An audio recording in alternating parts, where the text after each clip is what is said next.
మహారాష్ట్ర, హర్యానా, బీహార్ రాష్ట్రాల ఎన్నికలకు జరిగిన వాటికి సంబంధించి ఎన్డీఏకి, బీజేపీ అండ్ కూటమి అండగా ఉన్నట్టుగా మనకు కనిపిస్తూ ఉంటుంది. ఇప్పుడు 5 రాష్ట్రాల ఎన్నికలు వచ్చినాయి. అందులో కేరళ, తమిళనాడు, పశ్చిమ బెంగాల్, పుదుచ్చేరి, అదేవిధంగా అస్సాం ఎన్నికలు మనకి ఇక్కడ కనిపిస్తూ ఉన్నాయి. సో ఈ ఎన్నికలకు సంబంధించినటువంటి రివ్యూ మీ దృష్టికి తీసుకొచ్చే ప్రయత్నం చేస్తాను. ఇందులో ప్రధానంగా తృణమూల్ కాంగ్రెస్ వెస్ట్ బెంగాల్కి సంబంధించి ఏదైనా మిరాకిల్స్ జరిగితే తప్ప వెస్ట్ బెంగాల్లో మళ్ళీ తృణమూల్ కాంగ్రెస్ మమతా బెనర్జీ ముఖ్యమంత్రి అయ్యే అవకాశం మనకి కనిపిస్తూ ఉంది. ఈ కేరళలో ఎల్డీఎఫ్, యూడీఎఫ్ మధ్య ఒకసారి వాళ్ళు ఒకసారి వీళ్ళు ఉంటారు. నెక్స్ట్ టైం మొన్న రెండోసారి కూడా ఎల్డీఎఫ్ వచ్చింది. ఈసారి కాంగ్రెస్ కరాఖండిగా వచ్చే పరిస్థితి మనకి కనిపిస్తూ ఉంది. ఏదన్నా అటు కాంగ్రెస్ ఖాతాలో పడ్డా, ఇటు యూడీఎఫ్, ఎల్డీఎఫ్, యూడీఎఫ్ ఏ ఖాతాలో పడ్డా కేంద్రంలో వాళ్ళు ఇండియా కూటమిలో ఉన్నారు. అటు west Bengal Mamata Banerjee versus NDA కూటమిగా ఉన్నది. అక్కడ కూడా ఇండియా కూటమితోనే మమతా బెనర్జీ ప్రయాణం చేస్తున్నట్టుగా మనకి కనపడుతూ ఉంటుంది. దాని తర్వాత కేరళ అండ్ వెస్ట్ బెంగాల్ అయిపోయిన తర్వాత తమిళనాడుని మనం తీసుకున్నప్పుడు తమిళనాడు కూడా అట్లాంటి పరిస్థితులు ఉన్నాయి. తమిళనాడు అన్నా డిఎంకే మధ్య ఉంటుంది. అన్నా డిఎంకేని బీజేపీ భుజాన్ని వేసుకుని ఎత్తున పెట్టుకుని మోస్తూ ఉంది. డిఎంకే ఇప్పటికే వామపక్షాలు సిపిఐ ఇతర వామపక్ష పార్టీలతో పాటుగా కాంగ్రెస్ ఇదిగా ఉన్నది. సో అది పరిస్థితి. ఉన్న వాటిలలో అస్సాం ఒకటి ఉన్నది. అస్సాంలో ప్రధాన ప్రతిపక్షంగా కాంగ్రెస్ ఉన్నది, బీజేపీకి ఉన్నది. ఇక పుదుచ్చేరి చిన్న రాష్ట్రం. సో అది పెద్ద ఎన్నికలు జరుగుతాయి కానీ అది రాష్ట్ర రాజకీయాలని, దేశ రాజకీయాలని అది ప్రభావితం చేసేంత ఎంపీ సీట్లు కానీ అంత ఇది కానీ లేదు. సో పుదుచ్చేరి అభివృద్ధికి సంబంధించి ఈ ఎజెండా పెట్టుకొని కేంద్ర రాష్ట్ర ప్రభుత్వాల నుంచి కేంద్ర ప్రభుత్వం నుంచి ఇతర పద్ధతులు, ఇతర రాజకీయ పార్టీల నుంచి ప్రాతినిధ్యం పెంచుకోవటం, లేకపోతే ఏమంటారు నిధులు తెచ్చుకునే కార్యక్రమాన్ని ఈ ఎన్నికల ఎజెండాగా తెచ్చుకునే ప్రయత్నం పుదుచ్చేరి చేయొచ్చు. సో ఇది పరిస్థితి. ప్రజలారా, మిత్రులారా, ఈ విధంగా ఉన్నది పరిస్థితి. ఇక కేరళకి సంబంధించి వివరంగా చెప్పుకుంటూ వచ్చినప్పుడు 2021లో జరిగినటువంటి ఎన్నికల్లో మొత్తం కేరళ అసెంబ్లీలో 140 స్థానాలు ఉంటే 99 స్థానాలు ఎల్డీఎఫ్ వామపక్షాలు, 41 స్థానాలు యూడీఎఫ్ కాంగ్రెస్ ఫ్రంట్ గెలుచుకున్నట్టుగా మనకి లెక్కల ద్వారా తెలుస్తూ ఉంది. సో ఆ విధంగా ఎల్డీఎఫ్ ప్రభుత్వాన్ని ఏర్పాటు చేసిన పరిస్థితి మనం చూస్తాం. సో 2024 జరిగినటువంటి పార్లమెంట్ ఎన్నికల్లో కాంగ్రెస్ కూటమి 20 పార్లమెంట్ నియోజకవర్గాల్లో 18 గెలుచుకుంది. 20కి 18 గెలుచుకుందంటే కాంగ్రెస్ వేవ్ స్టార్ట్ అయినట్టుగా, మొన్న జరిగినటువంటి స్థానిక సంస్థల ఎన్నికల్లో కూడా కాంగ్రెస్ వేవ్ స్టార్ట్ అయినట్టుగా మనకి కనిపిస్తూ ఉంటుంది.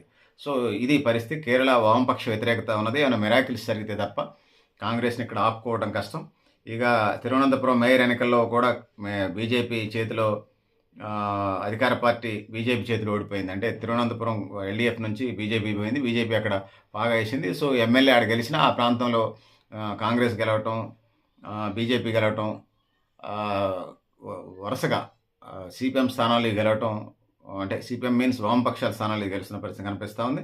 సో ఏది ఏమైనా ఓవరాల్గా మేజర్గా ఇండియా కూటమికి ఉపయోగం అటు కాంగ్రెస్ వర్సెస్ వామపక్షాల మధ్య జరుగుతున్నటువంటి ఇదిగా మనం భావించవచ్చు. సో అయిన తర్వాత తమిళనాడు కాంగ్రెస్ పార్టీలతో కలిసి వచ్చే అవకాశం మనకైతే కొట్టిపారేలా. సో తమిళనాడులో ఇప్పటికే చెప్పినట్టుగా తమిళనాడు స్టాలిన్ డిఎంకే పార్టీ, ద్రవిడ మున్నేట్ర కజగం, సో అన్నా డిఎంకే జయలలిత అన్న ఎంజి రామచంద్రన్ పార్టీ. సో ఈ రెండు పార్టీల మధ్య ఉన్నది. టీవీకే పార్టీ ఏదైతే ఉన్నదో విజయ్ కొత్తగా పార్టీ పెట్టాడు. తమిళగా వెట్రి కళగం అనేటువంటి టీవీకే పార్టీని విజయ్ పెట్టారు. ఇది ద్విముఖ పోటీ కాస్త ఇప్పుడు త్రిముఖ పోటీగా ఉన్నది. సో ఇందులో ప్రధానంగా డిఎంకేకి సంబంధించి ఇండియా కూటమి, కాంగ్రెస్ వామపక్షాలు మద్దతిస్తూ ఉన్నాయి. ఇంకటు అన్నా డిఎంకేకి సంబంధించి వచ్చినప్పుడు వాళ్ళు ఎవరైతే ఉన్నారో అన్నా డిఎంకేకి సంబంధించి బీజేపీ, ఎన్డీఏ కూటమి మద్దతిస్తున్నట్టుగా మనకు కనపడతా ఉంది. మేజర్గా తమిళనాడులో డిఎంకే, అన్నా డిఎంకే మధ్య సోర్స్ మనకు కనిపిస్తూ ఉంది. టీవీకి ఏదైతే ఉన్నదో తమిళగా వెట్రి కళగం పార్టీ, విజయ్ పార్టీ మరి ట్రయాంగిల్ పోటీ వస్తుందా? సో ప్రభుత్వ వ్యతిరేక ఓటు బ్యాంకుని నిలిచిద్దా, లేకపోతే ప్రభుత్వాన్ని కూలగొట్టి అన్నా డిఎంకే, టీవీకే ఫ్రంట్ అధికారంలోకి వస్తామని చూసుకున్నప్పుడు ఇప్పటికిప్పుడు తర్వాత ఏం జరుగుతుందో చెప్పలేం కానీ ఇప్పటికిప్పుడు ఎన్నికలు జరిగితే డిఎంకే తమిళనాడు స్టాలిన్కి పాజిటివ్ అయితే కనిపిస్తూ ఉంది. బీజేపీ కానీ కాంగ్రెస్ కానీ పెద్ద ఎత్తున చేసేది ఎరగబొడిచేది ఏం లేదులే కానీ వాళ్ళ కూటమిలకు సంబంధించి రాబోయే ఎంపీ ఎన్నికలకి ఇది బాసటగా ఉండేటువంటి పరిస్థితి అయితే మనకి ఇక్కడ కనిపిస్తూ ఉంది. ఆ విధంగా ముందుకు పోతున్నాయి అనేది మనం చెప్పుకోవచ్చు. సో విజయ్ ఏదైతే ఉందో తరుడు టీవీకే పార్టీ తరఫున విజయ్ మరి ఏ రేంజ్లో మరి ప్రభావితం చేస్తారు. సహజంగా సినిమా యాక్టర్లు అంటే దక్షిణ భారతదేశంలో క్రేజ్ ఉంటుంది, వస్తారు చూస్తారు. సో అవన్నీ ఓటు బ్యాంక్గా ట్రాన్స్ఫర్ అవుతాయా, పోల్ మేనేజ్మెంట్ జరిగిద్ది అనేది చూడాల్సిన పరిస్థితి ఉన్నది. అది కోఆర్డినేషన్ బట్టి ఉంటుంది, లోకల్ లీడర్స్ బట్టి, ఆ పార్టీ రాష్ట్ర జిల్లా నాయకత్వాలను బట్టి. సో అది పరిస్థితి. ఇక అస్సాం తీసుకున్నాడు. అస్సాం 2021 ఎన్నికల్లో 120 స్థానాలకు 126 126 ఎమ్మెల్యే సీట్స్కి కాంగ్రెస్ 29 ఎమ్మెల్యే స్థానాలు గెలుచుకుంది. హేమంత్ శర్మ ఏదైతే ఉన్నదో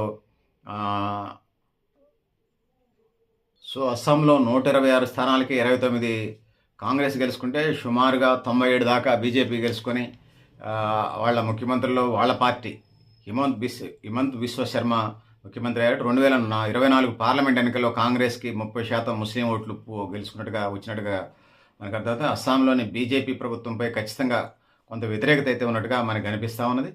సో వ్యతిరేకత ఎట్లా మైనారిటీలు పూర్తిగా కాంగ్రెస్కి మద్దతిస్తే హిందూ ఓట్ బ్యాంకు ట్రైబల్ సమాజం అంతా కూడా బీజేపీకి మద్దతిస్తున్నట్టుగా మనకు అనిపిస్తూ ఉంది. అస్సాంలో బీజేపీకి బలంగా అనిపిస్తుంది. కాంగ్రెస్ 2021 ఫలితాల కంటే మెరుగైన పెర్ఫార్మెన్స్ చేసే పరిస్థితి అయితే మనకి అస్సాంలో ఈసారి కనిపిస్తూ ఉంది. కాకపోతే ఇది బీజేపీకి వచ్చే సోర్స్ మ్యాక్సిమం కనపడుతుంది. ఏమన్నా మిరాకిల్స్ జరిగితే చెప్పలేము. అంటే మిరాకిల్స్ ఏమైనా జరిగితే కాంగ్రెస్ గెలిచింది, లేకపోతే చెప్పలేము. హేమంత్ బిశ్వ శర్మ ముఖ్యమంత్రిగా ఉండడం 2024 పార్లమెంట్ ఎన్నికల్లో కూడా కాంగ్రెస్కి ఈ నోట్లు వచ్చినట్టుగా మనకు అర్థమవుతా ఉంది. సో అస్సాంలో ప్రధానమైన సమస్య బంగ్లాదేశీయుల రోహింగ్యాలు అంటారు. వలసదారులు సమస్య తీవ్రంగా ఉన్నది. స్థానిక అస్సాం ఓటర్లు వారికి పూర్తిగా వ్యతిరేకంగా ఉన్నారు. సో ఇది ఒక సర్ పేరుతోనే ఇది ఒకటి నడుస్తూ ఉంది. ఇక టీఎంసీ పశ్చిమ బెంగాల్, వెస్ట్ బెంగాల్కి సంబంధించి వచ్చినప్పుడు మొన్నదాకా వామపక్ష ప్రభుత్వం ఉంది. పోయిన తర్వాత ఇలా వెస్ట్ బెంగాల్కి వచ్చినప్పుడు తృణమూల్ కాంగ్రెస్ వర్సెస్ ఎన్డీఏ కూటమి పరిస్థితి మనకు కనబడుతూ ఉంది. టీఎంసీ తృణమూల్ కాంగ్రెస్ అధినేత్రి మమతా బెనర్జీ 2011 నుంచి బెంగాల్ని పరిపాలన చేస్తున్నారు. 2021లో 215 ఎమ్మెల్యే స్థానాలకు బీజేపీ 77 ఎమ్మెల్యే స్థానాలు గెలుచుకోగా కాంగ్రెస్ ఉన్న పరిస్థితి ఉన్నది. సో మమతా బెనర్జీ 2021లో 215 స్థానాలు గెలుచుకుంటే బీజేపీ 77 గెలుచుకుంది. ఆ విధంగా 215 అంటే బెస్ట్ పర్ఫార్మెన్స్గా మనకి ఇక్కడ కనిపిస్తూ ఉంది. సుమారు 292 అసెంబ్లీ స్థానాలుంటే 215 గెలుచుకొని తృణమూల్ కాంగ్రెస్ గవర్నమెంట్ ఏర్పాటు చేసింది. 77 బీజేపీ గెలుచుకుంది. అయినా ప్రధాన ప్రతిపక్షంగా ఉన్నది. వామపక్షాలు 6% నుంచి ఇంకా ఓట్ బ్యాంక్ పడిపోతూ ఉంది. సో కాంగ్రెస్ 0% ఎమ్మెల్యే సీట్లు వచ్చినాయి. సో ఏమైనా మిరాకిల్స్ జరిగితే తప్ప మళ్ళీ తృణమూల్ కాంగ్రెస్ వెస్ట్ బెంగాల్లో జెండా వాతటం ఖాయంగా మనకు కనిపిస్తూ ఉంది. సో మమతా బెనర్జీని వ్యతిరేకించి కాంగ్రెస్ ఆవుకునేది ఏం లేదు.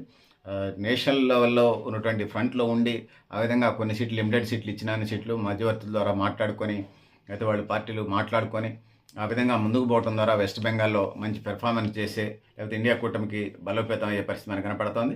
కేరళలో యూడీఎఫ్కే కనపడుతోంది. ఇటు కాంగ్రెస్ వచ్చినా ఇటు యూడీఎఫ్ వచ్చినా సో కాంగ్రెస్కి వచ్చే పరిస్థితి కనపడుతోంది. తమిళనాడు కూడా ఏమైనా మిరాకిల్స్ జరిగితే తప్ప అన్నా డిఎంకే బీజేపీ కాంగ్రెస్ చిన్న పార్టీలు మళ్ళీ డిఎంకేకి వచ్చే సోర్స్ కనపడుతోంది. పుదుచ్చేరి చిన్నదే, బీజేపీకి గెలిచినా ఆశ్చర్యపోవాల్సిన అవసరం లేదు. అస్సాం కూడా మళ్ళీ బీజేపీకి వచ్చే సోర్స్ కనపడుతూ ఉంది. వెస్ట్ బెంగాల్ ఖచ్చితంగా మమతా బెనర్జీ గెలుస్తుంది. సో ఇది అటు బీజేపీ ఎన్డీఏ మిత్రపక్షంగా సెంట్రల్ గవర్నమెంట్ ప్రభుత్వాన్ని నడుపుకోవడానికి ఆ విధంగా ముందుకెళ్లే పరిస్థితి మనకు కనపడుతోంది. సో పెద్దలారా మిత్రులారా ఇది పరిస్థితి. మీరు కూడా మీ అభిప్రాయాలు కామెంట్ బాక్స్లో నేను తెలియజేస్తూ నేను గరిడేపల్లి సత్యనారాయణ, న్యూ లక్ష్య ఆర్గనైజేషన్. థ్యాంక్ యూ పెద్దలారా మిత్రులారా.